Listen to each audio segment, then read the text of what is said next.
Hello, and welcome to this live conversation hosted by openDemocracy. My name is Mary Fitzgerald. I am the Director of Expression at Open Society Foundations and former Editor-in-Chief of openDemocracy.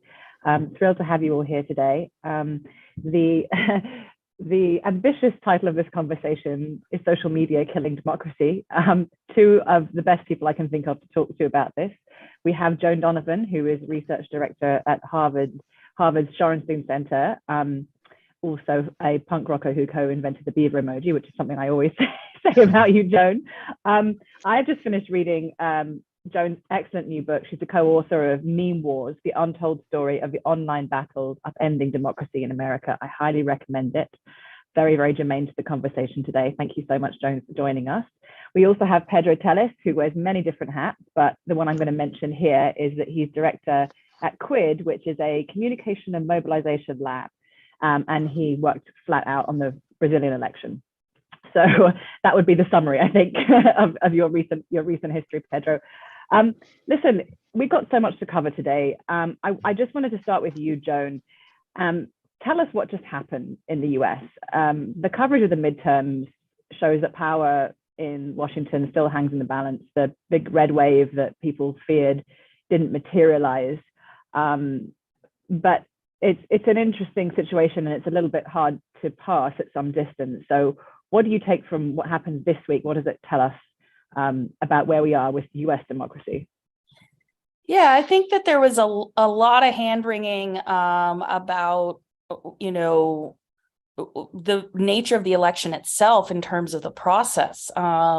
There were election deniers already up front saying ballots were being rigged. Certain states became these flashpoints, particularly Arizona. In Georgia, there's going to be a runoff between Warnock and Herschel Walker.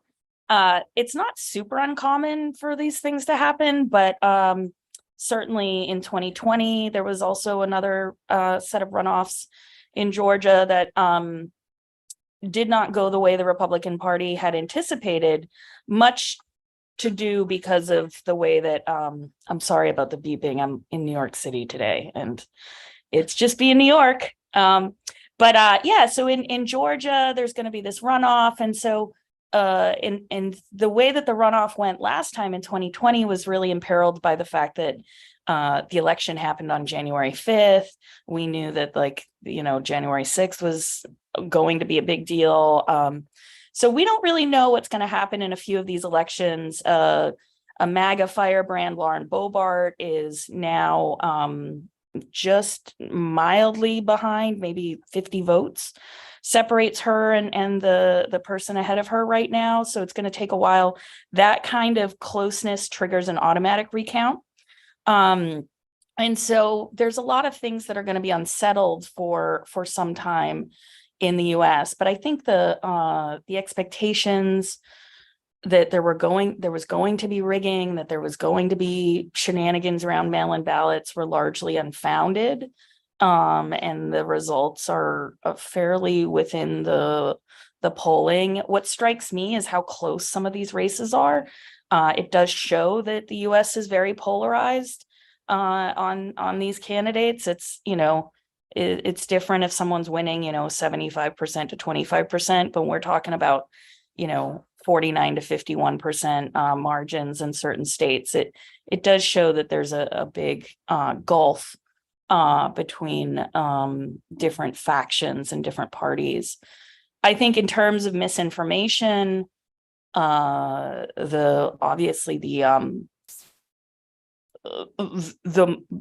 Twitter implosion that happened over the last week, many people were afraid that was going to trigger a lot of misinformation, was going to really cause a problem for journalism, especially people that were seeking information and weren't able to find it because there were too many hoaxes or scams going on.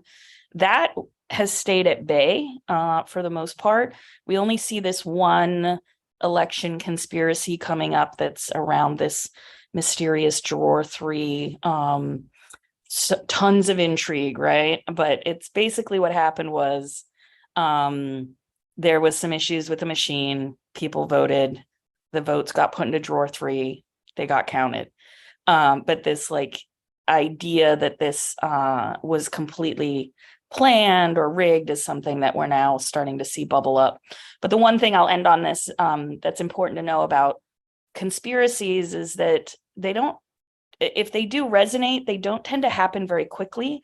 We saw in 2020 in the US a lot of conspiracies around this idea that the Dominion voting machines were somehow hacked or rigged. But it did take a couple weeks for that to coalesce and have its own narrative. And so we don't exactly know right now which of these conspiracies or misinformation is going to take hold. But I think it's relatively good news that the threat of misinformation was really minimized by a very awake and alert press.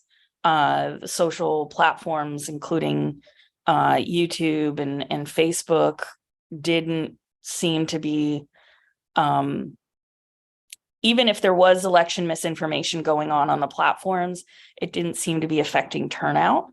But ultimately, I think in the US, we also see a lot fewer people go to the polls during the midterms anyhow. But now many of us have our eyes set on the next month to make sure that those few remaining elections get called in such a way that doesn't trigger any political violence. I was really struck by this. I'm joining you all from Rio de Janeiro, and I was actually with Pedro in Sao Paulo on Monday. And I was really struck by the fact that in Brazil, the election was called within hours. And in the US, it could take weeks. And I had Brazilian colleagues saying to me, if this result, this Lula-Bolsonaro result had taken weeks, you'd have the army on the street by now, right? It's too fragile and sensitive a situation. So I think I agree with you, the next few weeks are going to be critical. I wanted to ask you something else, which is, you know, your book explains in lurid detail, and it's a great read for everyone listening, but it explains in lurid detail how kind of these fringe internet subcultures hack democracy, memed Donald Trump into power, were able to mobilize people offline for January 6th. And have we seen a high watermark point for that kind of online organizing and conspiracy theorizing? Is it far too early to say? Yeah. So what's going on here, in my best estimation, is very similar to what we saw in 2012 after all the Occupy camps got decimated and moved out. There were over 8,000 arrests of Occupy organizers and people associated with the movement.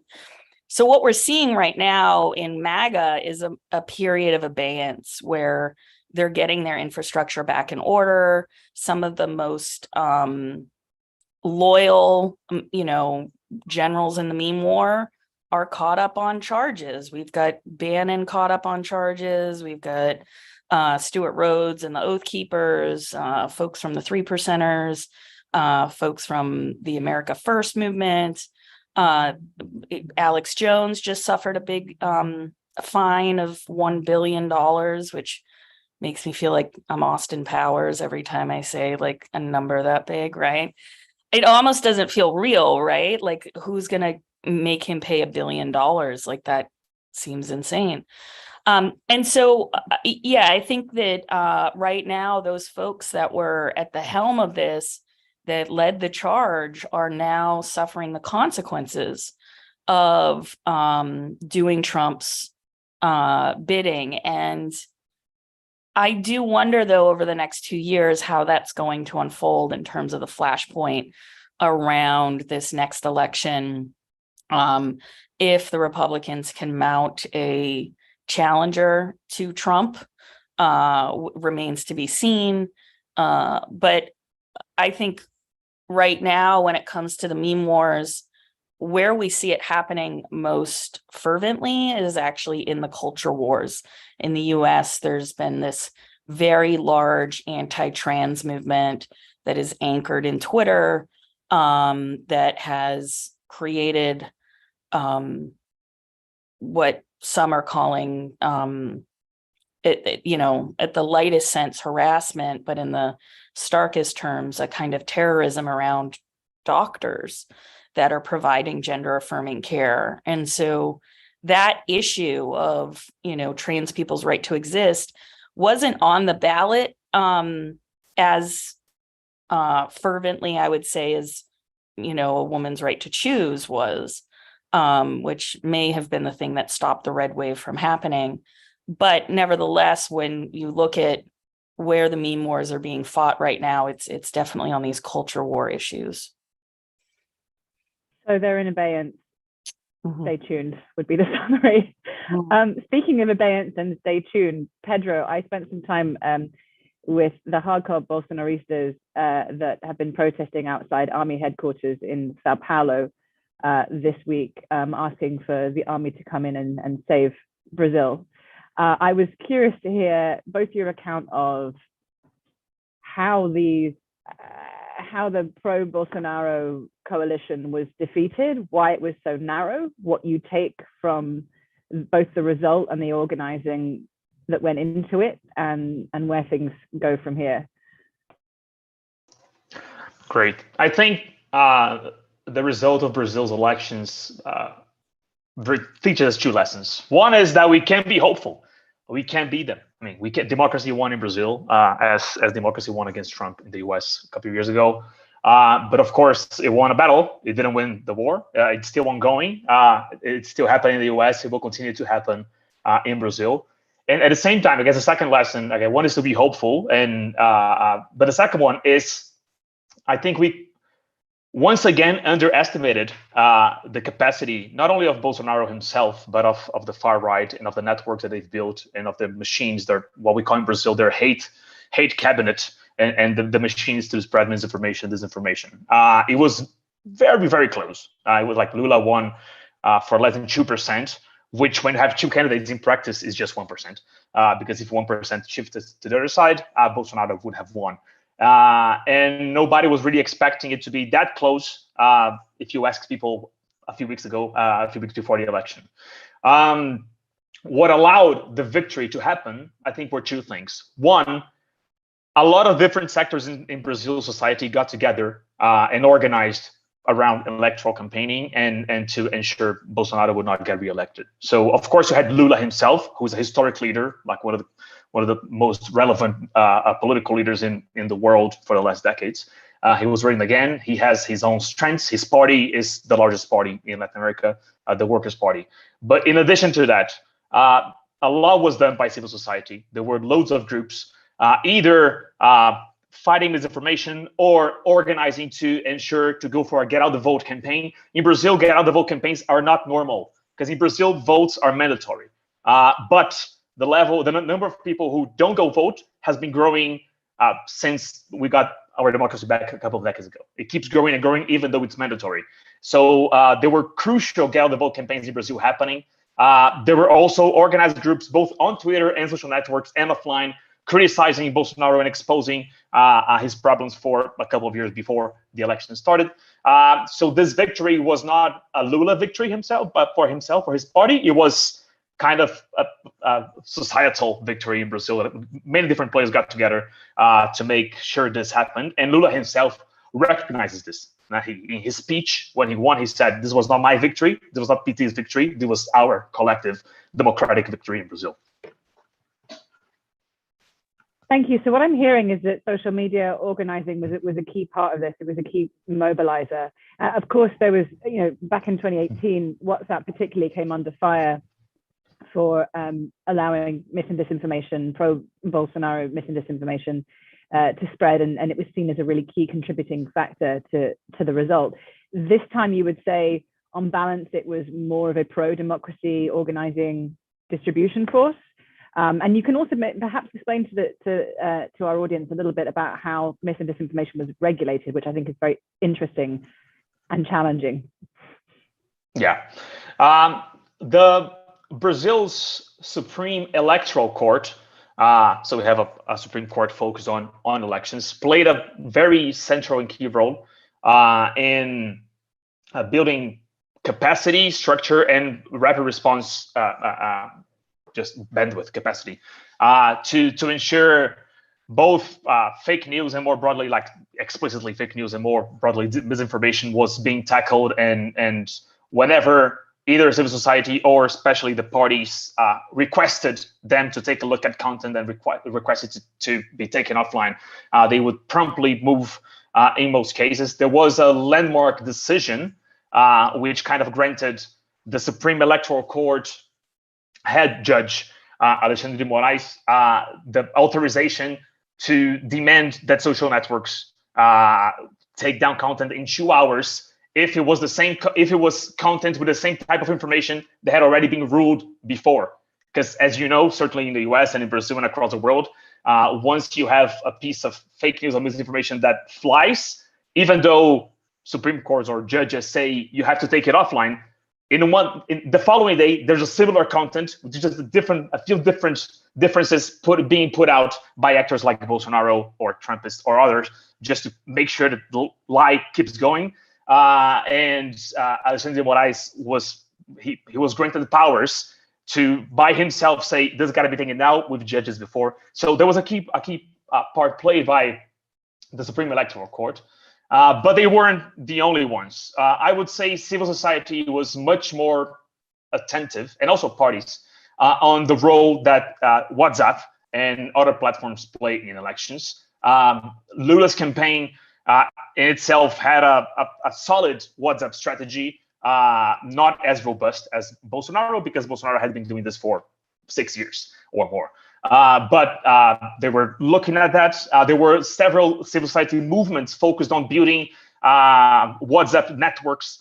And I would say WhatsApp in Brazil is much more relevant in setting the agenda when it comes to elections and deciding votes than Twitter itself, even though Twitter is also relevant. So I think, of course, Bolsonaro's hate cabinet and Bolsonaro's team and his supporters were still ahead of the democratic field when it comes to online engagement. But a lot has improved in the last 4 years by democratic players, and also the platforms did move a little bit. So WhatsApp was better this year than it was 4 years ago. Meta and Twitter also, they were far from ideal and far from perfect. And most of the results were responsibility of the Supreme Electoral Court, but the platforms did make their moves towards agreeing to being more proactive in fighting misinformation. Thank you. So, Joan, I wanted to reflect this back to you because this has been fascinating to me this week. Right, in Brazil, there was a judge who was given extraordinary power. His team, which was very small, issued takedown orders. If the platforms didn't comply, they were in breach of the law. It is now illegal to spread conspiracy theories about ballot fraud. It is a very, very heavy-handed power that has been granted to a branch of the government, of the authorities. And while, as Pedro has described, it was effective, and you speak to people on the center-right, center-left, they would broadly agree that this played a decisive role, has huge implications, massive ones. So, and I can't imagine that ever being something that was deployed in a context like the US, but I just wanted to hear your reflections on that. Yeah, I mean, it's really interesting because there is this case of a person, he used to go by the alias Ricky Vaughn online, who has been charged with a kind of election fraud because he was tweeting out, I think he was tweeting out things saying you could vote by text. And so there are instances where individuals are accountable for the information that they do spread online, especially when they get caught, right? And someone is willing to take up the charge. But when it comes to these collective harms, we don't have anything like that in the United States that would really protect the integrity of information. And this has been a big piece of the research, or like anchor of the research that we've been doing at Shorenstein around what would it take to get us a public interest internet, which would mean, like, what does it mean to circulate information in the public interest so that people have timely, accurate local knowledge, right? So we call that talk. And knowledge is different from information because knowledge is something that actually has to be produced. It costs money. It requires a certain methodology. So how do we produce more talk online in the public interest that would allow us to not have to make laws like this? Because you would imagine in a situation where there's ample talk online, even if some election misinformation does creep in, it's treated like a rumor. It's treated like something that's foolish. Because what's hard about all of this is I don't think anybody wants a situation in which the government is trying to adjudicate someone's intent. And of course, like comedy and parody is so much sarcasm, is so much is lost on the internet. And then you have like these actual intentional election deniers who are making profits off of this. They're making political gains off of this. And they're really allowed to hedge on irony because they're saying, well, I didn't really mean it that way. Or, so in the US, we don't have laws like that, but we also don't, I wouldn't necessarily trust the government enough to be able to enforce on those particular issues. But I think there's a question that is at the heart of this, which has to do with scale, which is to say that like one person's uncle lying at the dinner table is not the same thing as a politician lying to 80 million people, right? And I have been a long advocate of doing the opposite of what social media companies are doing, which is calling people who have very large networks to be accountable for the information that they put out, and actually making the standards higher for those who are famous or have very large networks or very well resourced, particularly if they're using social media to spread disinformation, lies, hoaxes, scams, fraud. But unfortunately, what we know from Facebook and others is their content moderation is always lax on these exact types of people that we need to actually turn up the moderation on. So I'm sorry that was like kind of a circular way at coming back at the question.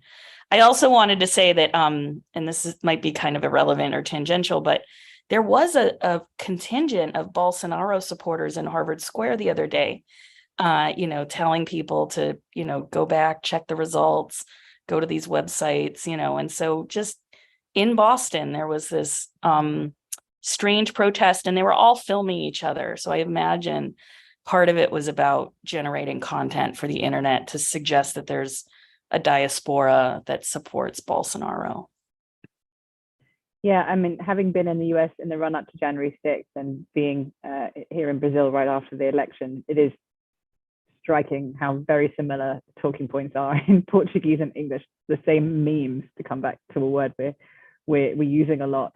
I mean, one of the things I was really interested in the Brazil context was that this judge was a single point of failure, and the judges on the Supreme Court are appointed by the president. I mean, this is obviously something that the US is experiencing a lot of angst over at the moment. So it's a single point of failure, which can be captured quite easily. And that's what makes me feel very uneasy about that going forward. Related, obviously, we obviously promised to talk about Twitter and Elon Musk takeover and the implications of that. But one of the big clear messages from that is that we have a handful of billionaire dudes who control our social media ecosystem, our public sphere. And so, Joan, I wanted you to reflect on what's happening on Twitter. Lots of people got in touch before this and said, should we be moving to Mastodon? What does good regulation look like in the context of the Twitter conversation? I wanted you to reflect on the longer term implications of what's happening on this platform that is favored by journalists, by activists, but also what this tells us about our public sphere and what needs to change. Yeah, I've been thinking a lot about this lately, especially, I think Musk realized what Zuckerberg and Sheryl Sandberg and Peter Thiel knew all along, which is these are political platforms. And instead of spending $2 billion to build the entire platform of his dreams, Musk chose to buy Twitter because of how important it is to setting media agendas. I was not surprised that one of his very first moves was to make the blue check less valuable in some respects. Musk has been very anti-media for many, many years now, and disrupting journalism is something that we could have expected. I didn't expect so many, the layoffs and then the resignations that happened yesterday. There's a lot of cause for concern about your personal security. Your messages or DMs on Twitter are not encrypted. So do not, have conversations there that have sensitive information as well. Because so many of the security staff are leaving, I would really question if you should be giving your credit card information over to Twitter at this stage. And with their blue check verification system, they're not asking you to provide any personal identifying information, but we still want to be wary as consumers that this product is safe and privacy protecting, which requires staff. It doesn't just happen on its own. We experience infrastructure as this seamless thing in our lives, and we only see it when it's disrupted. And Musk purchasing Twitter didn't require all of these changes, right? He could have kept homeostasis for a little while, done some digging into the platform and policies and built a research team.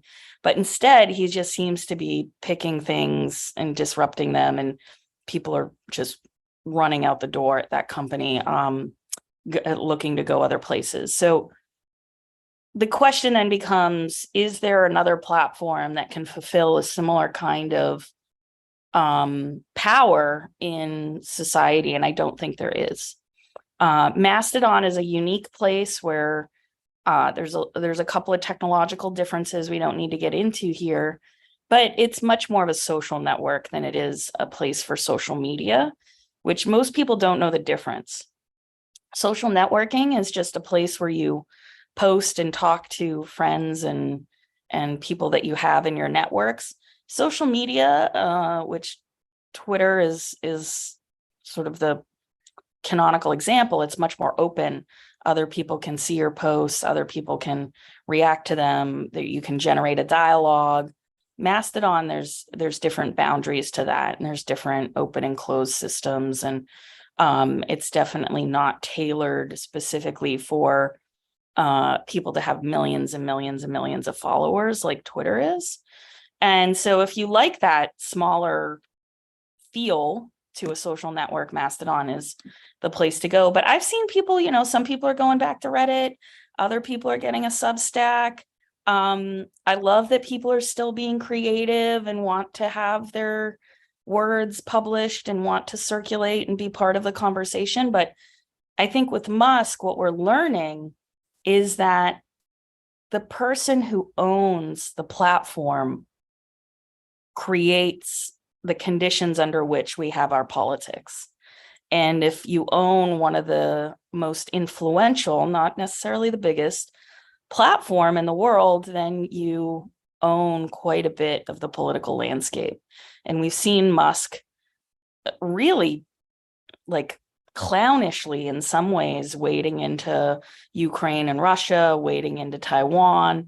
And we have to realize that he's not necessarily beholden to the US in any real way. And so he might end up, moving this platform in different spaces and places. It's hard to tell what his intention is right now, other than, the ship is sinking. Thank you very much. I think he may be well more beholden to his own business interests, many of which lie in China and are related to Russia as well, which is something to be very conscious of. Pedro, tell me how this plays out in Brazil, because it's a different landscape. I think Twitter is used in some of the same ways by journalists and influencers. But the power and engagement with social media is different for different platforms. So it'd be great to hear from you as well. You're on mute. You're on mute. Thank you.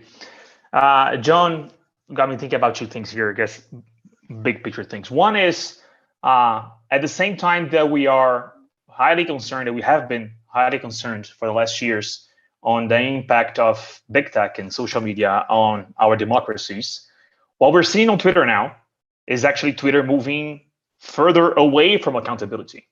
The power holder on Twitter now, power is more concentrated in the hands of a single person than it was before, a few days ago.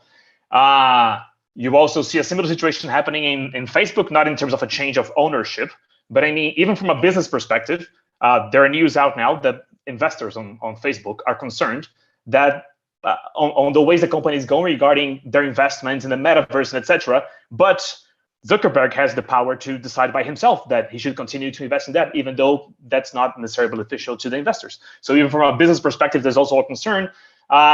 So there's one big elephant in the room, which is we've been talking for years that we need more accountability, and it doesn't seem in practical terms we're moving in that direction. And I think a second point of attention for us here is a lot of the power that Twitter has in setting the public agenda in politics, and it also has in Brazil, okay, is actually being given by us, especially by media players. So for years now, if something becomes a trending topic, it becomes headlines. Oh, the trending topic, the hottest topic in discussion in the country today is this, because it became a trending topic on Twitter. And Bolsonaro and also Trump and also other players across the world have realized this years ago and have been gaming this system. Like the way we give visibility to whatever gets more attention on Twitter, even if this attention is received by gaming the system, by bots, etc. I guess we're missing the mark here. I guess we have contributed a lot to that. And I guess one thing that the fact that Twitter is now owned by Elon Musk has changed the debate is people are now questioning how much do they actually trust Twitter as a space for public debate.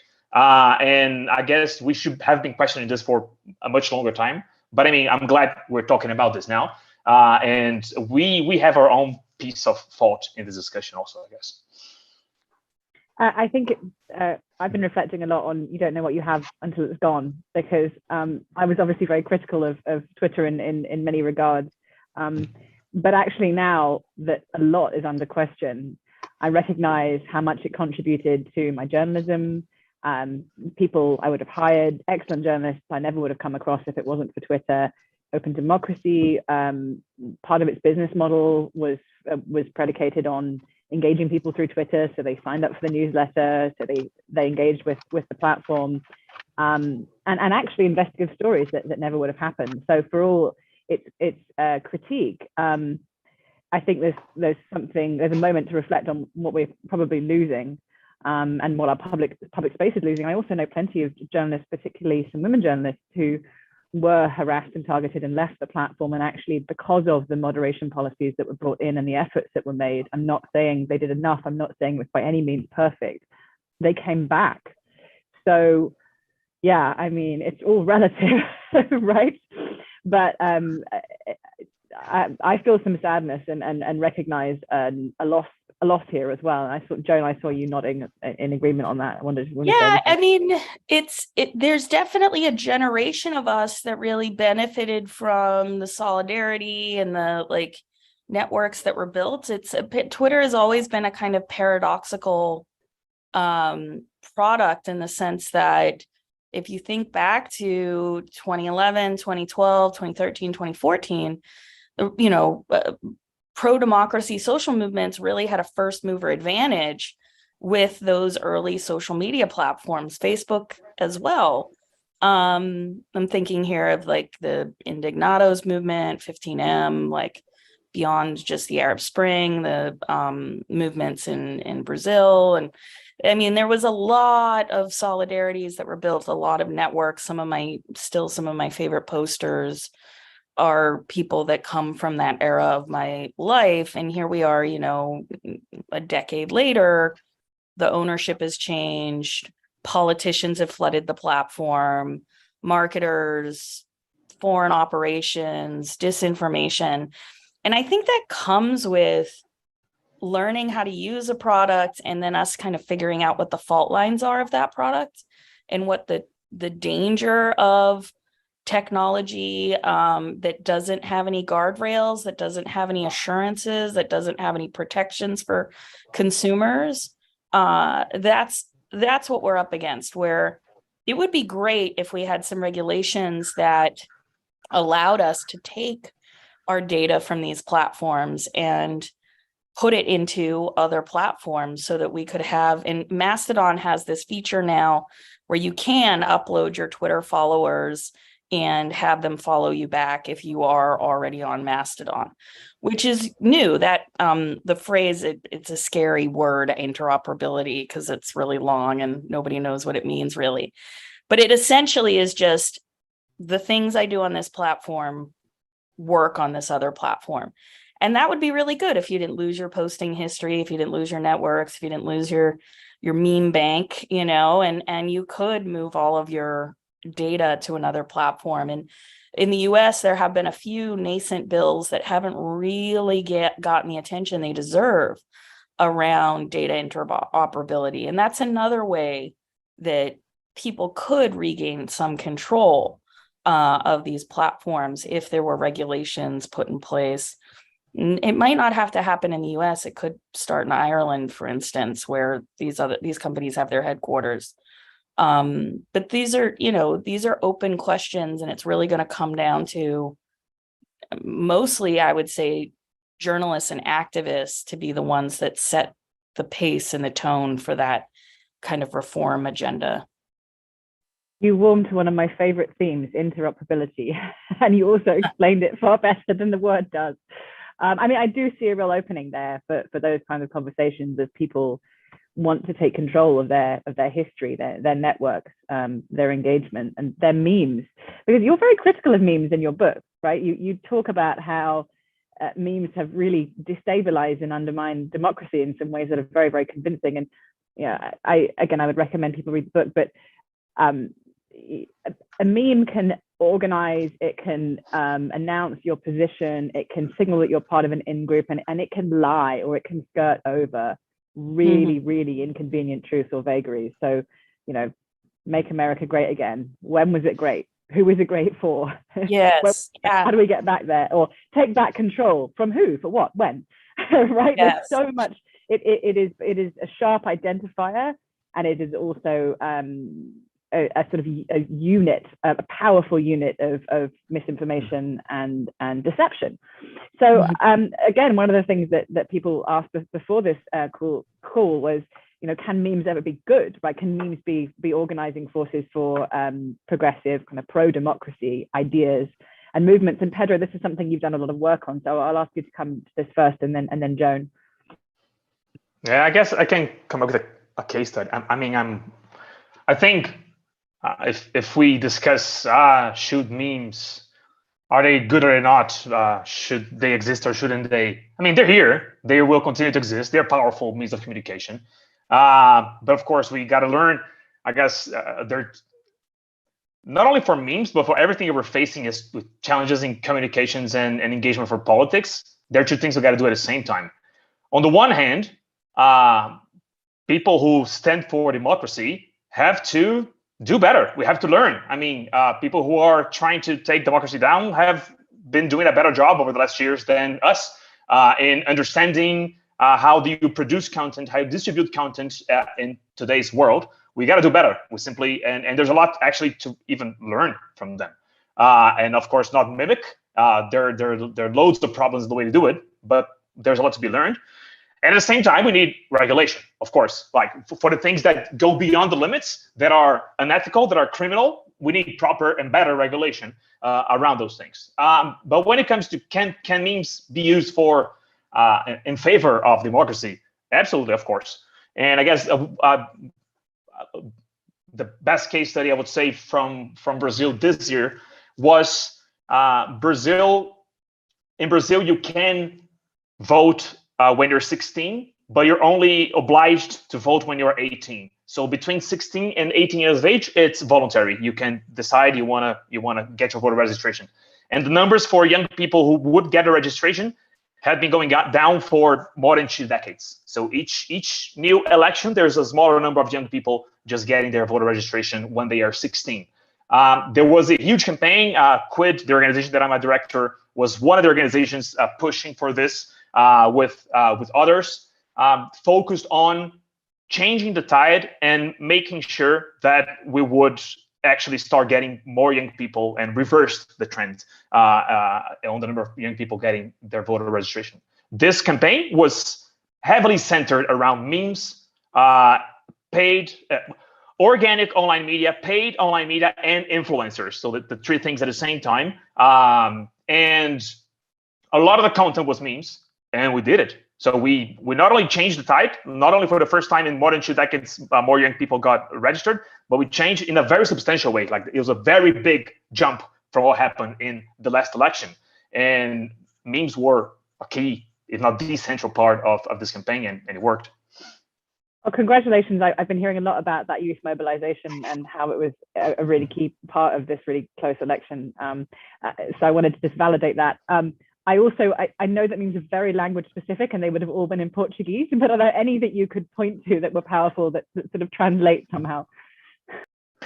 Yeah, I think Brazil, I'll go for the one where we at Quid focused on. So our campaign was called Olha o Barulhinho, which the translation is listen to the little noise, because when in Brazil we have an electronic voting ballot, and when you confirm your vote, it rings like beep, beep, beep, beep, beep. It makes this noise.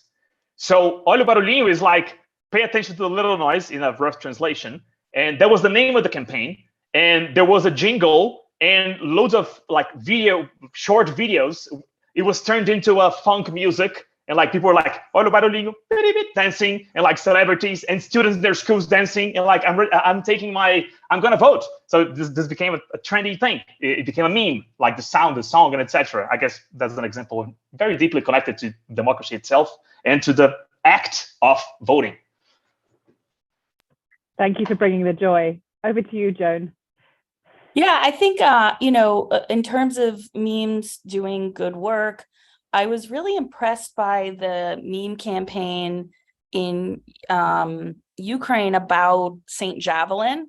So it was this thing, it started off as this image online of this, like a saint, and instead of carrying, the baby Jesus or a book or whatnot, she's carrying a javelin missile. And it's funny, it's humorous, it's ironic, it's it's kind of got all of the things, and so people started sharing it, and then others decided to make t-shirts and other kind of ephemera out of it so that they could fund the front line in Ukraine and get funding or equipment to the ground troops there. And so that St. Javelin meme was a really big way in which Ukrainians across the diaspora all over the world could communicate with each other, could kind of be in on this in joke, and at the same time promote this like grassroots solidarity with what was with the invasion by Russia. And so there are all these ways in which memes can be helpful and can be utilized for social good. We've definitely seen a lot of online hashtag movements, like probably the meme of the decade of 2010s was probably Black Lives Matter. But our book really wanted to tell the first history of how the American right wing learned to internet, right? And not just like, we're going to celebrate all these pro-democracy movements and this global solidarity that's building and how these groups are coordinating online, because there's a lot of great academic literature on that already. But what people weren't telling, and I think that this was kind of part of the way in which technology is magic, in the sense that we want to look away from the negative things that it can cause. And so we wanted to show how in the US far right, how these groups were able to get their ideas, ethno-nationalism in particular, in front of more mainstream politicians and journalists. And so the book really moves through all of these successive changes in meme wars as a way to tell that history of these technologies that, for the most part, when we thought about Twitter in 2011, most people thought, okay, bold social movements against capitalism. 2012, Million Hoodies March, justice for Trayvon Martin, nascent Black Lives Matter movement. We were tracking misogynists, we were tracking hate groups, we were tracking folks that were using the internet, a lot of its anonymous anonymousness and those properties, to get organized, to get coordinated. And then the book kind of shifts to deal with how Steve Bannon really taps into that and is able to mobilize this large populist movement. And I think that that's the lesson of memes in a lot of ways, is that they can be used for good or bad intentions, but also those who create them aren't in control of them. They do kind of float away from their signifier and become other things. And particularly when we think about things like Black Lives Matter, not many people can tell us who the founders of that movement are. Not many people know the history of that movement.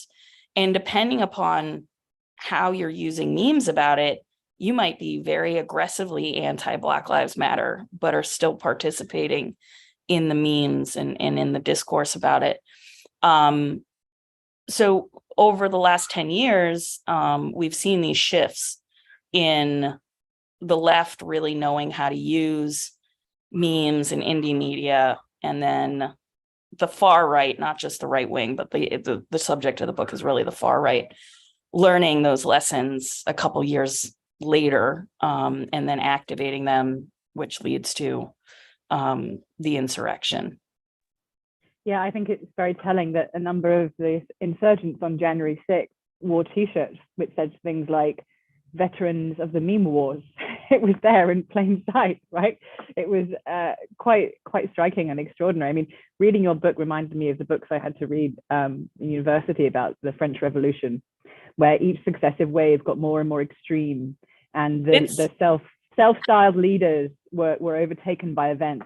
And you caught me on that one. I'm a big Tocqueville, like Alexis de Tocqueville is one of my favorite political theorists. And so that's all part of my mindset when I'm here, is like, yeah, the French Revolution, just the way in which people get brought into power, and then how gratifying it is to be part of something bigger than yourself.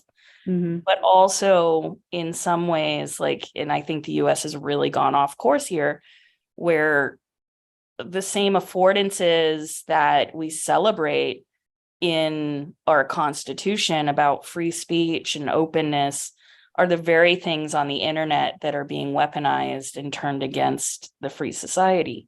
And but yeah, I mean, and that's true of authoritarianism in many places where democracy is backsliding. It comes through democratic institutions and cultures being captured, the tools of democracy being used to undermine democracy. You see that in lots of places. And Pedro, I'm sure that relates to Brazil as well. I have one question from the audience, and we need to wrap up. Will Betty asks, he mentioned he's a fan, but he said, in the book, you repeat multiple times how much the left sucks at memes. So can you say, I mean, we've asked for good examples, powerful organizing examples, but give us an example of where they fall flat. The trouble is we won't know about them, because the whole point about memes is they're supposed to be sticky, right? So you reference something that none of us will ever have heard of, and that's the evidence of failure. In the US, like right after, so there was this massive mobilization around George Floyd, and the momentum was really behind multiracial organizing, democracy, like really getting at the nitty gritty of what Black Lives Matter had really started as a movement around police brutality and accountability. And then the message shifted to defund the police, right? I don't know if you remember that. And this had been a longstanding grievance of Black Lives Matter activists. And it was, not the entire contingent of activists, but there was quite a groundswell of people that wanted the police budgets to be looked at. Defund the police became a shorthand, not for, let's get rid of all police everywhere, but let's have a look at what they're spending their money on. Could it be reinvested in community development? Are there other ways in which you can deal with issues of crime? And so defund the police became shorthand for this revisionist or reformist point of view. It wasn't entirely militant. However, when it got picked up by the right, it turned into, we just want to burn all police stations to the ground. Look at this footage from the Pacific Northwest. They're already doing it. And you saw Democrats really run away from that movement and from that messaging because of the way in which defund the police really failed to capture the nuances of the discussion. And so that's one example that comes to mind when we're thinking about where the left is seeing these wedge issues that kind of blow open the whole discourse around, well, if they had stuck with more, but movements obviously are not narrative beings, right? They don't movements have many contested, contradictory messages within them, but it's interesting the ones that get picked up and then start to solidify and become thought about as the meme of the movement. And in that case, defund the police was a really negative. It had a very negative outcome because a lot of people backed away from the movement after that. Thank you. Yeah, I think that's a very strong example and one you hear many, many times over. Pedro, in just 2 minutes, you guys have an epic job on your hands, right? The result was narrow. Bolsonarismo is not going away. As my child put it to me, did the guy who wants to burn the Amazon win, or the guy who doesn't want to burn the Amazon? So there's huge stakes for the rest of the world in how Lula exercises power, retains power, consolidates power, restores elements of democracy that are under threat in Brazil. What should we look out for from a distance? What's the challenge in the next 6 months, a year, 2 years? What should we see as signs of hope? What should we be worried about? Tell us what's top of mind and what we should be looking for. Okay, I think 2 main points. One is when you say you mentioned what should we look out from a distance. I guess one thing we got to start thinking about is this is not only happening in Brazil in a separate way than what is happening in the US, in a separate way to what is happening in other countries. This distance in practice doesn't really exist because these networks are operating in coordination. It's not by chance that when you were in the US in January 6th, you're seeing people saying the same things they're seeing now in Brazil. This is not a coincidence. So this strategy and these networks are operating in a coordinated fashion. And I truly believe that the response from those who stand for democracy should also be better coordinated internationally. So I guess this is one dimension of it. And a second point is content is very important. Thinking about the right meme and the right way to put out a meme, etc., is important. But perhaps even more important than that is distribution networks, and distribution strategies for content. It's also not by chance that some of the MAGA slogan or other big slogans from the far right have become big slogans.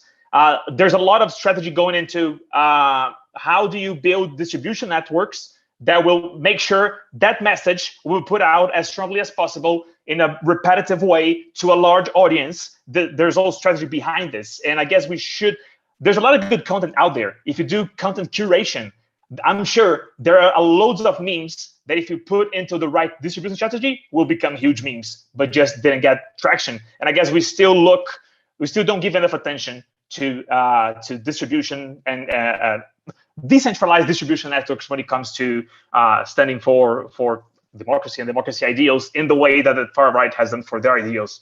And I think, and we at Quid as a whole think that we should and we must put more attention into that. Thank you. You tied that up very nicely, because distribution networks are obviously central to the Twitter conversation we just had. And you've also given me an opportunity to plug our generous hosts, Open Democracy, who have been investigating the links between various far-right actors for many, many years. If you haven't already signed up to their newsletter, which is an excellent distribution service that you're in full control of, please do. Thank you to Joan and to Pedro very much for joining us today. Thanks to everyone who tuned in and asked excellent questions. And thanks to Open Democracy for hosting this. Thank you, Mary. Thank you. It was a great conversation. Have a good My one. pleasure. Thank you. Greatly Bye-bye. appreciated. Bye-bye.